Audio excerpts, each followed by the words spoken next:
وہ عرفانی نقطہ نگاہ سے بیان کرتے ہیں، وہ کہتے ہیں لولاک لما خلقت الافلاک، اگر آپ نہ ہوتے تو کائنات اور زمین و آسمان خلق ہی نہیں ہو سکتے. جیسے قلم کے بغیر لکھا نہیں جا سکتا، ایسے آپ کے بغیر کائنات خلق نہیں ہو سکتی. بہرحال ایک بحث ہے.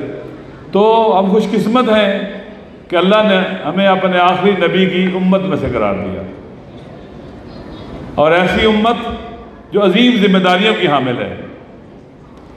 وَكَذَلِكَ جَعَلْنَاكُمْ أُمَّةً وَسَطًا لِتَكُونُوا شُهَدَاءَ عَلَى النَّاسِ وَيَكُونَ الرَّسُولُ عَلَيْكُمْ شَهِيدًا.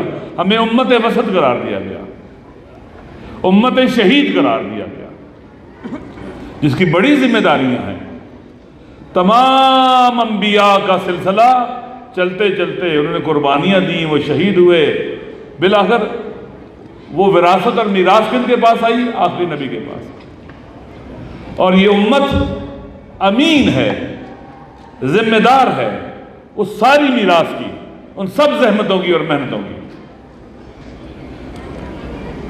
آپ جب اس عالم میں تشریف لائے تو خدا نے کہا رحمتاً للعالمین، عالمین کے لیے رحمت بن کے آئے، عالمین کے لیے محبت بن کے آئے، شفقت بن کے آئے، ہمدردی بن کے آئے. لہذا ان کی امت کو بھی رحمت والی امت ہونا چاہیے، محبت کرنے والی، بھائی چارے والی، شفقت کرنے والی، ایک دوسرے کے ساتھ برادری کرنے والی، ایسی امت بننا ہوگا. آپ نے ارشاد فرمایا، وحی کی وجہ سے اللہ نے وحی نازل کی کہ وَاعْتَصِمُوا بِحَبْلِ اللَّهِ جَمِيعًا وَلَا تَفَرَّقُوا. آپ یہ جمیعاً بتلا رہے کہ آپ سارے مل کر مجتمعاً اکٹھے ہو کر اللہ کی رسی کو پکڑو. ایسے نہیں کہ الگ الگ ہو کے اللہ کی رسی کو پکڑو. وَاعْتَصِمُوا، اعتصام بحبل اللہ، اللہ کی رسی کو مضبوطی سے پکڑو، جمیعاً مل کر، اکٹھے ہو کر، اکیلے اکیلے نہیں کہ میں نے رسی پکڑی تو سکے نا، مل کر اکٹھے ہو کر.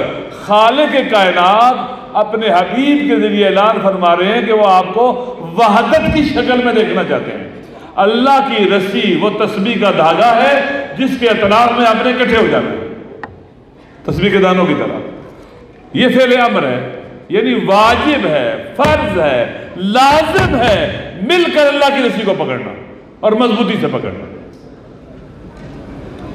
وَلَا تَفَرَّقُوا، یہ فعل نہیں ہے، ممنوعیت ہے تفرقے کی، حرام ہے تفرقہ. آپ جانتے ہیں کہ امر کا ظہور ہمارے علماء اصول کہتے ہیں وجوب میں ہے، مگر یہ کہ خلاف کرینہ اور استحباب پر ہو جائے. اور نہیں کا ظہور کس میں ہے؟ حرمت میں، حرام ہونے میں. حرام ہے تفرقہ پھیلانا. ہر وہ عمل جو سبب تفرقہ وہ حرام ہے. دشمن، خدا کہتا ہے اکٹھے ہو جاؤ. دشمن کی اسٹریٹجی کیا ہے؟ قرآن کی اس آیت کے مقابلے میں ہے. وہ کیا کہتے ہیں؟ ڈیوائیڈ کرو، تقسیم، تفرقہ، اللہ سے دوری. یہ دشمن کی اسٹریٹجی ہے. قرآن کے مقابلے میں دشمن کی اسٹریٹجی ہے. آپ دیکھ لیں دشمن نے مسلمانوں کی طاقت کو کیسے توڑا، بر صغیر میں مسلمانوں کی حکومت کیسے گرائی. ایک چھوٹی سی کمپنی آئی تھی، تقسیم کرو، تفرقے میں ڈالو، ٹکڑوں میں بانٹو، ان کی طاقت توڑو اور پھر ان پر رول کرو. عثمانی خلافت، اس کا مرکز ترکی تھا، ایک بہت بڑی حکومت تھی جہان اسلام. کیسے توڑی گئی؟ کس وجہ سے؟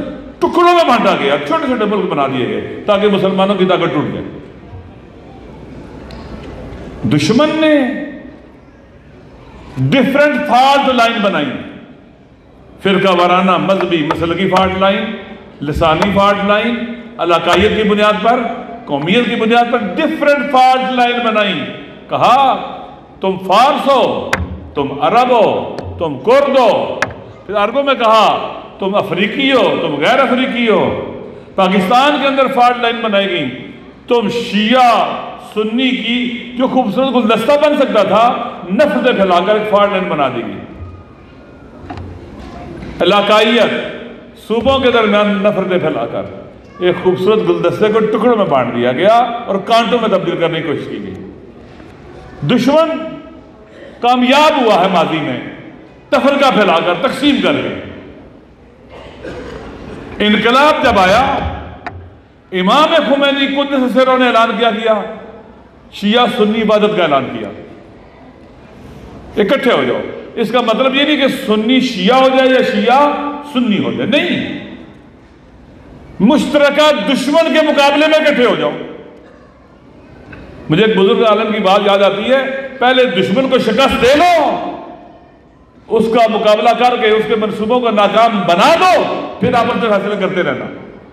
پہلے دشمن تمہارے دروازوں تک آ گیا ہوا ہے، دشمن تمہاری دہلیز تک پہنچ چکا ہے، تمہارے گھروں میں گھس رہا ہے، پہلے اس کو نکالو یہاں سے.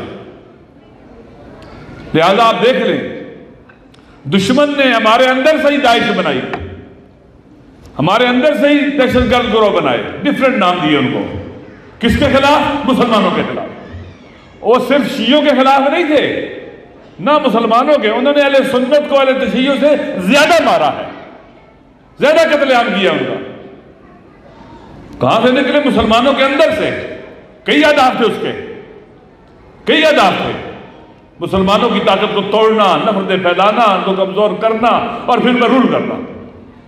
نئے سرے سے جہان اسلام کو تقسیم کر کے، ری سائز کر کے، ری شیپ کرنا تاکہ صدیوں کے غلام رہیں ہم پھر. یہ ان کے اہداف تھے. مسلمانوں کے اندر سے ہی ایسے لوگ اور مخلص لوگ.